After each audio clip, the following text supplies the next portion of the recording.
I'm Kelly Jennings, CEO of PowerBand Solutions.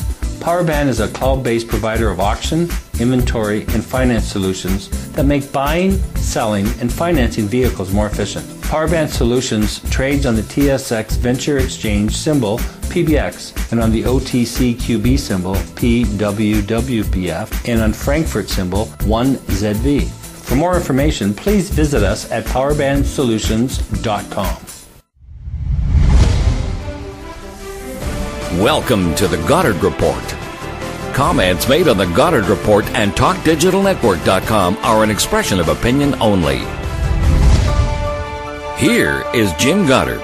My guest is Sharon Noble, Director of the BC Coalition to Stop Smart Meters. Welcome back to the show, Sharon. Thank you so much, Jim. BC Hydro, have they yet told us how much money have they collected from people who don't want to give up their analog meters? What are they doing with that money?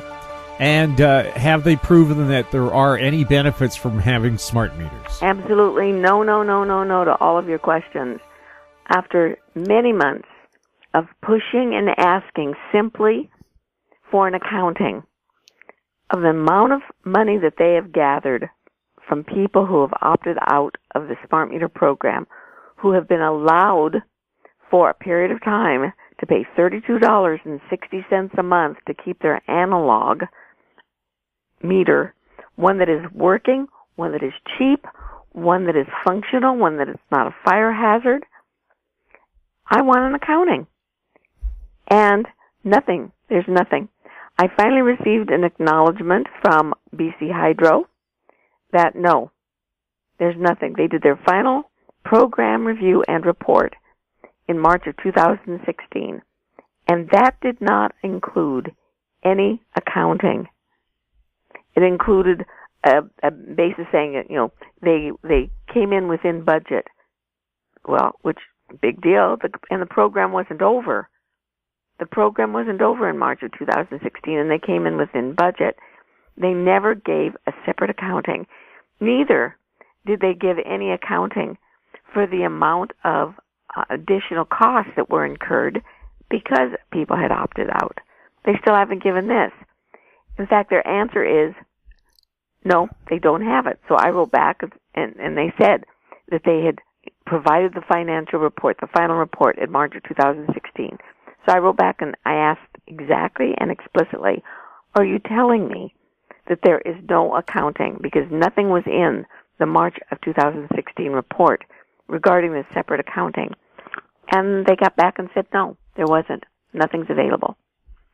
This means, and I believe it's in the range of $24 million at least, is unaccounted for. That is at least the amount of money, averaging on, expecting approximately 20,000 people who have paid that amount of money since September of 2013. Neither do we have any idea of how much money has been spent on the smart meters that have to be replaced. That was another question I asked for. How many meters have been replaced? They say virtually none. They did not acknowledge that in January of 2016, a batch of 88,000 had to be replaced, and this is in the Vancouver Sun, and it was confirmed by BC Hydro that 88,000 smart meters had failed. And all at once, others had been replaced individually. This is a batch of 88,000 smart meters that had failed and were being replaced. I want to know how many others. I think it's our right to know how much of our money is being spent on these things to be replaced because they're faulty, they burn up, they have erroneous billings, like every place. Whether it's Maine, whether it's Ontario, whether it's California, smart meters have been found to have billing errors. I've asked how many. They say none. They say virtually it's within the margin of error, and I believe it's 0.5%. Now, I don't believe that for 1 minute. They also say that the smart meters will have a life expectancy of 20 years, and they expect that to be met. They may expect it to be met, but if we don't have statistics, if they're not providing reports, how can we confirm that? How can they confirm that? And they maintain they don't have any reports. I think that if that's true, it's highly irresponsible. If it's not true, where are the reports? Can't we see them? I've written to BCUC. They maintain they have no information beyond the report of March of 2016. So I'm going to go to the Auditor General, who is currently reviewing other financial aspects of BC Hydro, and ask, where this information is. I believe the public has a right to know how much more we're going to be spending on this and what happened to those millions and millions of dollars that are still being collected. In this report that they gave me, their response, they say that there are still between 30 and 50,000 smart meters that are not functioning and are still being read manually. They also say that there are approximately 15,000 analogs out there where people are still paying $32.60 a month. Where's all this money? Where's the financial accounting for this? Is it going in somebody's back pocket? Who knows? I don't know where it's going, but I sure as heck know that I'm still being billed close to $65 a month, or our billing period, for my smart meter, so that I don't have one. And many other people are too. $65 is a heck of a lot of money to throw down a drain and not being told where it's going. Are Itron meters like the ones BC uses, are they in place in other jurisdictions, and are they having problems as well? Sure as heck are. This is not new. Itron meters in Ontario were withdrawn. A number of them, I can't remember offhand the number of thousands. Smart meters in California have caused fires. And recently, a report from the East Coast, Duke Energy, is a utility that has a lot of meters in the Carolinas, in that area. They're having fires. And there was a report saying that they're having the same trouble in 6 other utilities that are having not only billing issues, but fires. And the flaws are continuing, even in the updated version. The most recent generation, I think it's the 3rd generation now of the Itron meters, is called the Riva. And according to electrical engineer William Bathgate in the U.S., he's looked at it and he said the flaws continue to be part of the meter design. Nothing has changed. We'll have more with Sharon Noble right after the break. Media recognition from Bloomberg, Reuters, recycling trade publications. Patented process for 100% recovery of critical metals, including cobalt, lithium, nickel, manganese, aluminum. American Manganese is focused on recycling lithium-ion batteries for electric vehicles. American Manganese trades on the TSX Venture, AMY, the US, AMYZF, and Frankfurt 2AM. For more information, visit AmericanManganeseInc.com or phone me, Larry Ray, at 778-574-4444. Hi, I'm Douglas Mason, President and CEO of Magnum Gold Corp. Inc., MGI on the TSX Venture Exchange. A 2015 drill program on the LH property intersected high-grade gold, including 16.9 meters of 13.58 grams and 11 meters of 20.66 grams per ton gold. A follow-up drill program is planned to further evaluate previously identified subsurface high-grade gold mineralization. Please visit our website at magnumgoldcorp.com. Welcome back. We're speaking with Sharon Noble. Sharon, do you still have continued health concerns about the growth of 5G? Yes. 5G still is not out there on a widespread basis. Now, 5G, people have to understand, 5G is a term that is used for 2 different things. 5G can be 5 gigahertz. And many people are confusing this. 5 gigahertz is a frequency that has been used to some degree for a number of years. The other 5G is the 5th generation, and this is what is being used in the transmitters, or will be used in the transmitters, that TELUS is putting outside our homes on poles. It is the 5th generation of technology that will be sending wireless radiation out there into our environment. These are meters that will be using a full range of frequencies, but many of them are frequencies that have not really been used widely at all and haven't been studied widely at all. And they are very, very high frequencies in the 30 gigahertz and even higher, up to even the 100 gigahertz. They are milliwaves that have been used as weapons by the military because they burn the skin, and they're also used as scanners at airports.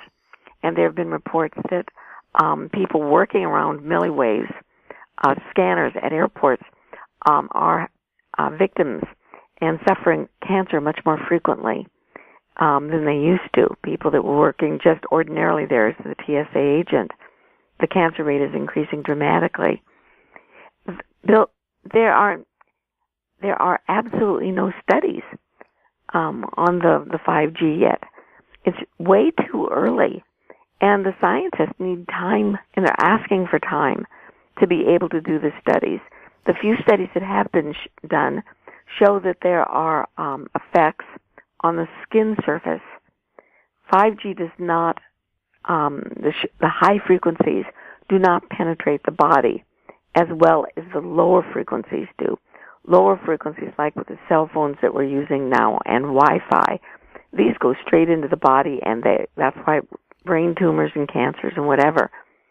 The higher frequencies affect basically the skin level, but they're worried about the fact that they will be very, very dangerous for eyes, and they believe that the sweat glands and the hair follicles will act as antenna to allow the milliwaves to drill down into the skin.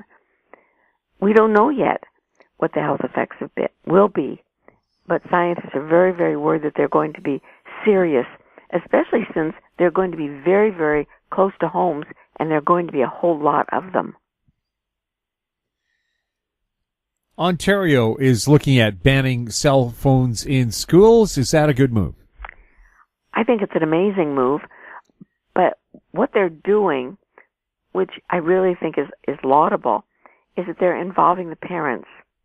There was an article in the Globe and Mail, I believe it was, that said that the Ontario schools have committed to discussing the idea of banning cell phones in schools, and they're going to discuss it with parents. You know, many parents want to keep in touch with their kids, although all day during school, that's a bit much. They want to be in touch with their kids, you know, when they leave school and things like that, which is certainly normal and whatever, although I don't think cell phones are necessary and the way to do it. But the schools now are finding that kids are having problems with concentration, behavior problems. Autistic children are having problems, being able to calm down. The cell phones also are pure distractions. Kids don't need to be in touch with friends and parents during the school day. They need to learn how to concentrate.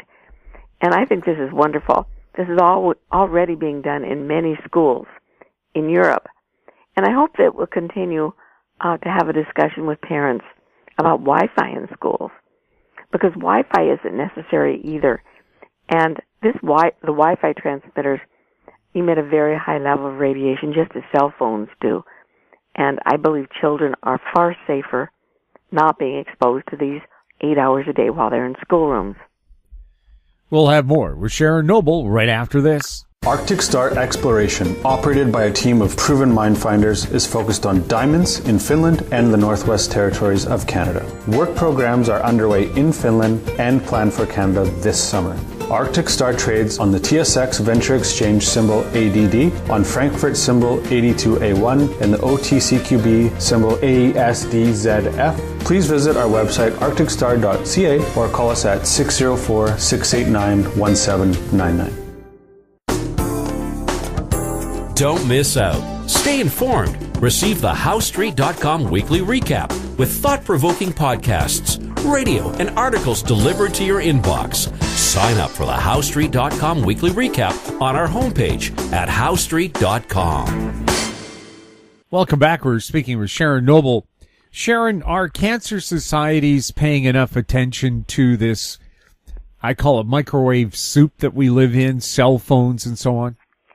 In my opinion, no. They're not paying any attention at all. I have spoken before about how shameful I believe Health Canada is because its website doesn't speak about the dangers, ignores the major recent studies, such as the NTP and the Ramazzini studies, that show that exposure to cell phones and even the ordinary, what has become the ordinary level of RF in our environment is dangerous. But I went to the Cancer Society's website, the Canadian, the American, and the British Columbian websites, and found just absolutely shameful information. Not only do they not speak about the dangers and the studies that are out there, they basically, I know many people will object to my using the term, but they're lying to people. Here is a quote that people will find if they go into the American Cancer Society website and ask a question: is putting a cell phone in your bra dangerous? Let me just read a short quote, and this is directly off the website. There are a few known instances of breast cancer in young women who have kept cell phones in their bras. Quote, brackets, even when cell phones are not being used for conversation or texting, if they are on, they still periodically emit low-energy electromagnetic signals to stay in touch with nearby cell towers. End of bracket. Because breast cancer is uncommon and tragic occurrence among young women, these cases have received significant attention on television and on the Internet. But it is the nature of these media to emphasize unusual events. So, of course, we don't hear much about the millions of women and men who carry cell phones close to various organs and still remain healthy. I don't blame the patients described in these stories or their families and friends or even their doctors for proposing a cause and effect relation that carrying cell phones in their bras cause their breast cancer. It is an essential part of human nature to attempt to make sense out of such tragic events. Conclusions based on single cases or on a few cases are sometimes true and sometimes are not. There's nothing there about the science. There's nothing there that tells the people that there is evidence beyond a doubt that cell phones being carried near your body, and especially near vulnerable parts of your body that have a lot of moisture in them, like the breasts, or men near their testes, run the risk of having cancer at a higher rate, a significantly higher rate, than those who don't carry them. In fact, there are many, not just a few, there are many cases of young women who have cancers and the tumors are in the shape of the cell phone. They can tell where the antennas were. I think this is outlandish. And furthermore, when I went looking on the cancer societies, and this is several cancer societies' websites, and asked about the new studies, the NTP and the Ramazzini study, I found nothing about them. In fact, I found things that said like this. This was a quote, because they were showing quotes from different agencies. They said, from the U.S. Federal Communications Commission says, there is no scientific evidence that proves that wireless phone usage can lead to cancer or a variety of other problems. What are they talking about? The Federal Communications Commission is not a scientific agency. Then it says, it quotes the U.S. Food and Drug Administration, which is responsible for regulating the safety of radiation-emitting devices. They quote them. The majority of studies published have failed to show an association between exposure to radiation from cell phone and health problems. This isn't true. This just isn't true. I could go on and on. There are pages of quotes like this that mislead people into thinking that these things are not dangerous. Jim, if you care enough, or if anyone cares enough, to go onto the Cancer Society's website and look for information, is it dangerous for me to give a cell phone to my child? Or is it dangerous for me to carry a cell phone in my bra? You're going to get information here that says, no, there's no evidence. Right here, they quote the National Institute of Environmental Health, which is in the U.S., the same department that did the NTP study. They don't quote the study, but what they say is current scientific evidence is not conclusively linked cell phone use with any adverse health problems. Conclusively? They still don't know conclusively, meaning that there is irrefutable proof that tobacco causes lung cancer. Because the industry continues to provide studies showing that it doesn't. If you look at the number of studies done, paid for by industry, they have much more money to provide studies that are twisted to their benefit. So there are many more of those studies than there are that are independent studies. But there are hundreds, thousands of studies done by independent scientists, done by institutes like the Ramazzini study and the National Toxicology Program, showing that, yes, there is irrefutable proof.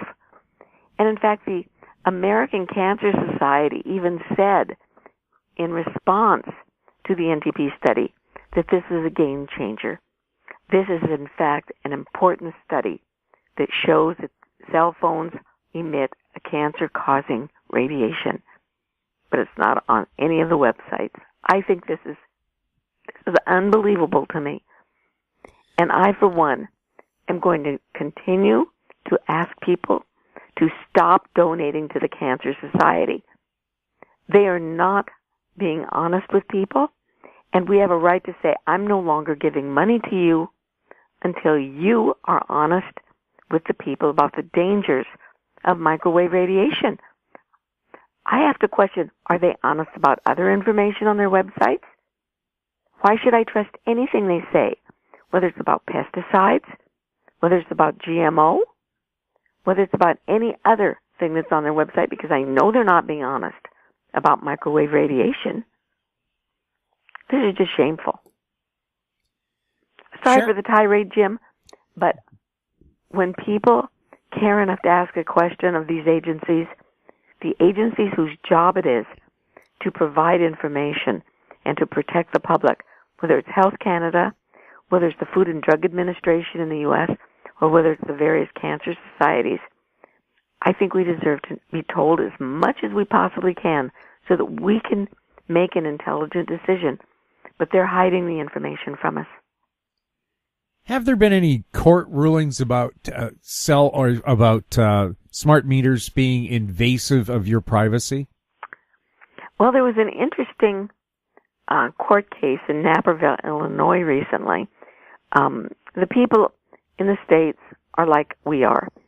Arguing health is difficult because the Food and Drug Administration and the FCC have levels even higher than the Canadians' current levels that allow RF to be emitted. So they're saying as long as smart meters are emitting a level of radiation within this level, we have to consider them safe. You can't argue with them. So the people in Naperville, Illinois, after fighting, trying not to get smart meters on their homes, decided that they were going after them on the privacy issue. They show that data can be gathered in a way that shows whether you're home, what time you leave home. For instance, does the garage door open at 7 in the morning? And does it open again at 5 in the afternoon? Do the TVs go on and off? What time do you go to bed? This sort of thing. Surprisingly, the court said, we agree that the smart meters are capable of gathering invasive information. We agree that the utilities probably will share this information. But we accept the fact that smart meters overall have benefits that surpass the right to privacy. This is a statement that I think will probably be used in court cases in the future. Because, yes, there's an admission that there is invasion here. And there's an admission that the smart meters are capable of gathering this information. But when a court case says it's not unreasonable, don't we have a right to reasonable privacy in our own home? They did say that they felt that the utilities should act in a responsible manner, and that they should be held responsible for how they use this data. But that's another court case. Sharon, you've of course mailed hundreds of letters to BC politicians about the issues surrounding smart meters. Any response yet? Nope. Nothing about fires. Not a response at all. In fact, Hydro is now beginning another push. They were quiet for a few months, and I was hoping that this was due to my fire report. But unfortunately, right now they're starting again to pressure people with threats of loss of power or really high fees if they don't accept the smart meter. And I'm suggesting to people that we've got major questions that we should be pursuing. We should be going to our politicians who so far are ignoring us, but we should be demanding a review of the Clean Energy Act. BC Hydro provided incorrect, false, misrepresenting information to the government and to the BC Utilities Commission in support of the smart meter program. We now know this, and I believe that we have a right to say no. There's no justification for the smart meters.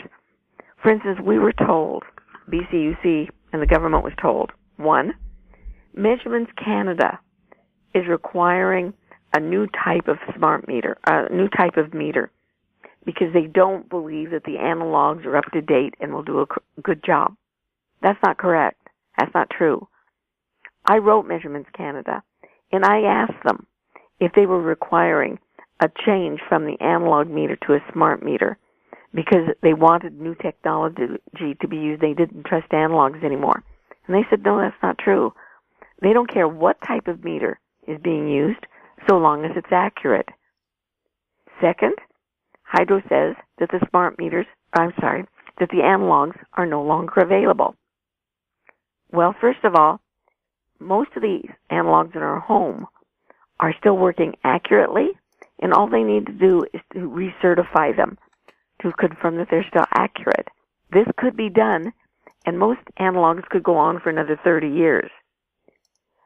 But in the years since the 2010 Clean Energy Act, many states, including California and New York and Maine and Vermont, many states have allowed people to keep their analogs permanently if they wish. Where are they getting the analogs? They're getting them somewhere. And we know that a marketplace will respond. If we say we need to have more analogs made, if they aren't being made now, which I don't know, because certainly people are getting them from somewhere, the market will respond. If California can get millions of analogs, why can't we? Second, they say the grid won't work if there's a combination of smart meters and analogs. Well, we know that's not true because the grid's working now in many places. British Columbia has probably 1,500,000 smart meters out there. They're sending signals in. The grid is working even though there are between 30 and 50,000 smart meters that are not working and are being read manually. And there are probably 15,000 analogs still out there. The grid is working. So we know that's not true. They also said the costs would reduce. Our bills would not increase, that overall costs would reduce. We know that's not true. Everywhere, whether it's in British Columbia, Ontario, California, wherever, smart meters increase your bills. Also, the costs overall are not going to go down because smart meters have a very short lifespan, 5 to 7 years, versus 30, 40, 50 years of an analog, and they're computers. So they're constantly having to be upgraded. And They laid off a whole bunch of meter readers, saying that they're saving money on these jobs. But instead they hired many IT people to run the computers. And these people are replacing those people, probably at higher wages, because they're more technical. They also said that we would be saving energy. It's green for the environment. This isn't true. None of this is true. We're not reducing energy usage. Smart meters, all they do is measure usage. And as a matter of fact, we're using more energy because the smart meters use energy that was not being used by the analogs. The analogs didn't need energy to function. Smart meters do. Also, these smart meters are bad for the environment. Just making them, they've got lithium batteries inside, which analogs didn't have. And they're made of plastic, which have to be turned over and replaced and rebuilt every 5 to 7 years. The analogs were made with glass and metal, which are by far better for the environment. When we look at these things, Jim, there is no justification for a smart meter. And I think it's time where we stood up and said, Hydro, explain to me why this is better for you or for me to have this on my house than the analog I have right now. Is it just because the friends of Hydro and the friends of this government are making money? These things are expensive, and they're constantly having to be replaced and fixed. Is that the reason? So what I think we need to do, Jim, is have a complete and utter review of this smart meter program from stop to finish. These meters are dangerous for our health. They are invasive. They gather our data. And the cybersecurity risks, they are an entry point for hackers into the entire grid, and they are fire hazards. There are so many reasons not to have them, and as far as I could tell, no reasons to have them. Sharon, are you concerned about the company that TELUS is using that is installing all the micro towers? Absolutely. As we spoke about earlier, Jim, this Chinese company, Huawei, has been identified by many intelligence agencies around the world as a cyber hacker.